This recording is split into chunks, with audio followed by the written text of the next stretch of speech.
కాంగ్రెస్ సర్కార్ ప్రతిష్టాత్మకంగా మీర్ఖాన్పేటలో చేపట్టిన గ్లోబల్ సమ్మిట్ అతిపెద్ద ఫెయిల్యూర్ను మూటకట్టుకున్నదా? ఫ్యూచర్ సిటీ వేదికగా రేవంత్ రెడ్డి ప్రభుత్వం అంతర్జాతీయ స్థాయిలో పరువు పోగొట్టుకుందా? విజన్ డాక్యుమెంట్ 2047 రిలీజ్ పేరుతో ప్రభుత్వం చేసిన హడావిడి ఉత్త డొల్లేనని తేలిపోయిందా? తొలి రోజు అంతంత మాత్రంగా జరిగిన సమ్మిట్ రెండో రోజు అట్టర్ ఫ్లాప్ షోగా మారిందా? రెండో రోజు డెలిగేట్స్, ఇన్వెస్టర్స్ లేక సదస్సు వెలవెలబోయిందా? 2 రోజుల సమ్మిట్లో 5.75 లక్షల కోట్ల పెట్టుబడులు వచ్చాయని, 13 లక్షల ఉద్యోగాల కల్పన జరుగుతుందని చెప్తున్న కాంగ్రెస్ నేతలది డొల్ల మాటలేనా? అవన్నీ డబ్బా ప్రకటనలేనని సొంత పార్టీ నేతలే నిష్ఠూరమాడుతున్నారా అంటే అవును అని సమాధానమే వినిపిస్తుంది. 3 నెలలుగా ఉదరగొట్టిన క్షేత్రస్థాయి గ్లోబల్ సమ్మిట్ ఘోరంగా విఫలమైందని ప్రభుత్వ పెద్దలే పెదవి విరుస్తున్నారు. దాదాపు 150 కోట్ల రూపాయలు ఖర్చు చేసి అట్టహాసంగా నిర్వహించిన పెట్టుబడుల సదస్సు తుస్సుమన్నదేననే అభిప్రాయాలు వ్యక్తమవుతున్నాయి. $3 ట్రిలియన్ ఎకనామీ అర్జనకు తగ్గట్టు అంటూ ప్రభుత్వం గ్లోబల్ సమ్మిట్ పై అట్టహాసపు ప్రచారం చేసింది.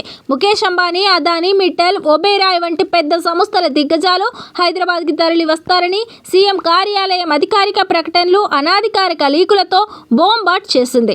అంతవరకు బాగానే ఉన్న వేదికపై అసలు రంగు బయటపడ్డది. ప్రచారంలో హిట్ అయినట్టు కనిపించిన క్షేత్రస్థాయిలో సమ్మిట్ అట్టర్ ఫ్లాప్ టాక్ గట్టిగా వినిపిస్తుంది. మొదటి రోజు ఓ వర్గం మీడియాకు కాస్త హడావిడి చేసినా రెండో రోజు కనీస స్పందన కనిపించలేదు. కాంగ్రెస్ పార్టీ సోషల్ మీడియా శ్రేణులు సోషల్ మీడియాలో హడావిడి చేశాయే తప్ప మెయిన్ స్ట్రీమ్ మీడియాలో అసలు సమ్మిట్ పై ఎక్కడా ప్రత్యక్ష ప్రసారాలు కనిపించలేదు. దీంతో ప్రభుత్వానికి ఎక్కడ డ్యామేజ్ అవుతుందోనని ఆందోళన చెందిన ప్రభుత్వం పెయిడ్ ప్రసారాలతో నెట్టుకొచ్చింది. కొన్ని జాతీయ ఛానళ్ల యాజమాన్యాలతో మాట్లాడుకొని పెయిడ్లో ప్రసారాలు చేయించినట్టు ప్రచారం జరుగుతుంది. 5,000 మంది డెలిగేట్స్ కోసం వేదిక సిద్ధం చేయగా కనీసం 1,500 మంది కూడా రాకపోవడంతో అధికారులు స్థానికంగా ఉన్న MBA విద్యార్థులను తరలించి ఖాళీ కుర్చీలను నింపే ప్రయత్నం చేశారు. వారికి పాస్ కూడా ఇవ్వకుండానే నేరుగా అనుమతించేశారు. అయినా ఖాళీ కుర్చీలు కనిపించడం గమనార్హం. సదస్సుకు పక్కాగా వస్తానని హామీ ఇచ్చిన హిమాచల్ ప్రదేశ్ సీఎం సుఖ్వీందర్ సింగ్ సుఖు చివరి నిమిషంలో ముఖం చాటేశారు. సమ్మిట్ జరుగుతున్న తీరుపై ఇంటెలిజెన్స్ నివేదిక తెప్పించుకున్న ఆయన నివేదిక ఆధారంగా తన పర్యటనను చివరి నిమిషంలో రద్దు చేసుకున్నట్టు తెలిసిందే.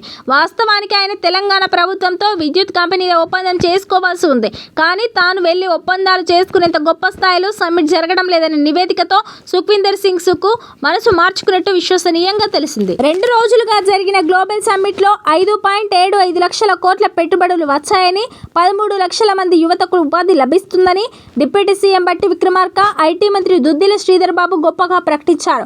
విద్యుత్ శాఖ ఆధ్వర్యంలో రికార్డు స్థాయిలో పెట్టుబడులు వచ్చాయని, జెనో, రెడో, సింగరేణి సంస్థలు వివిధ కంపెనీలతో ఒప్పందాలు కుదుర్చుకున్నాయని చెప్పారు. కొన్ని కంపెనీల పేర్లను బహిరంగంగానే ప్రకటించారు. కానీ పెట్టుబడులు పెట్టే విదేశీ కంపెనీలు ఏవి, ఎవరా గ్లోబల్ ఇన్వెస్టర్లు, వాటిలో లిస్టెడ్ కంపెనీలు ఏవి, అన్లిస్టెడ్ కంపెనీలు ఏవి, ఎవరెవరికి MOUలు ఇచ్చారు అనే విషయాలను ఎక్కడా అధికారికంగా బయటపెట్టలేదు. లిస్టెడ్ కంపెనీల పెట్టుబడి వివరాలపై ప్రభుత్వం ఇప్పటిదాకా మౌనమే పాటిస్తుంది. రేవంత్ సర్కార్తో MOUలు కుదుర్చుకున్న ఆ విదేశీ కంపెనీలేంటో తెలుసుకుందామనుకున్న రాష్ట్ర ప్రజల ఆశలు అడియాసలే అయ్యాయి. కనీసం విదేశీయుల ముఖాలు అయినా చూద్దామంటే రెండో రోజు విదేశీ ఇన్వెస్టర్లు ఎవరూ కనిపించలేదు. స్కిల్ యూనివర్సిటీ చైర్మన్ బాధ్యతలు స్వీకరించేందుకు ఆసక్తిగా ఉన్న Mahindra group company chairman Anand Mahindra వచ్చారు, ప్రసంగించారు. కానీ తన గ్రూప్ కంపెనీల పెట్టుబడుల ప్రస్తావన ఏదీ లేదు. ప్రభుత్వ పనితీరును ప్రతిబింబించే విధంగా అందరూ మంత్రులు వేదిక మీద ఉండాల్సింది. కానీ కేబినెట్ మంత్రుల్లో సగం మంది కూడా సదస్సు వేదికపై లేకపోవడం ఆశ్చర్యం కలిగించింది. ఆ ముగ్గురికి తప్ప వేదిక మీద ఇంకెవరికి చోటు లేదనే వైఖరిని అధికారులు ప్రదర్శించారు. CM Revanth Reddy, deputy CM బట్టి విక్రమార్క, రెవెన్యూ మంత్రి పొంగులేటి శ్రీనివాసరెడ్డికి తప్పితే మిగిలిన మంత్రులకు వేదిక మీద ప్రాముఖ్యత లేదు.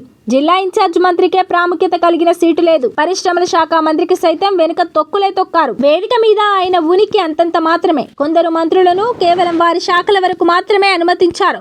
సమ్మిట్ ఫ్లెక్సీల్లో ఒక చోట కూడా ఆ మంత్రి ఫోటో లేదు. సమ్మిట్ కు వెళ్లిన కొందరు మంత్రులు అధికారుల తీరుపై అలిగినట్టు తెలిసింది. కొందరు సీనియర్ మంత్రులు AICC ఢిల్లీ దూత మీనాక్షి నటరాజన్ సమ్మిట్ కు హాజరు కాకపోవడం చర్చనీయాంశమైంది. అందరూ ఎమ్మెల్యేలు, ఎమ్మెల్సీలు సమ్మిట్ కు హాజరు కావాలని CMO కార్యాలయం నుంచి ఫోన్లు వెళ్లాయి. అయినా 80% మంది కాంగ్రెస్ పార్టీ ఎమ్మెల్యేలు, ఎమ్మెల్సీలు సదస్సుకు దూరంగా ఉన్నారు. మొత్తానికి పెట్టుబడులు రాకపోగా 100 కోట్ల ప్రజాధనం వృధా అయిందనే మాటలే అంతటా వినిపిస్తున్నాయి. ముఖ్యనేత వాణిజ్య ఎల్లో మీడియాలో మాత్రం ఆహా ఓహా అన్న ప్రచారం మినహాయిస్తే 2 రోజుల సమ్మిట్ సక్సెస్ అయ్యిందనే మాట కాంగ్రెస్ పార్టీ శ్రేణుల నుంచే రాకపోవడం గమనార్హం.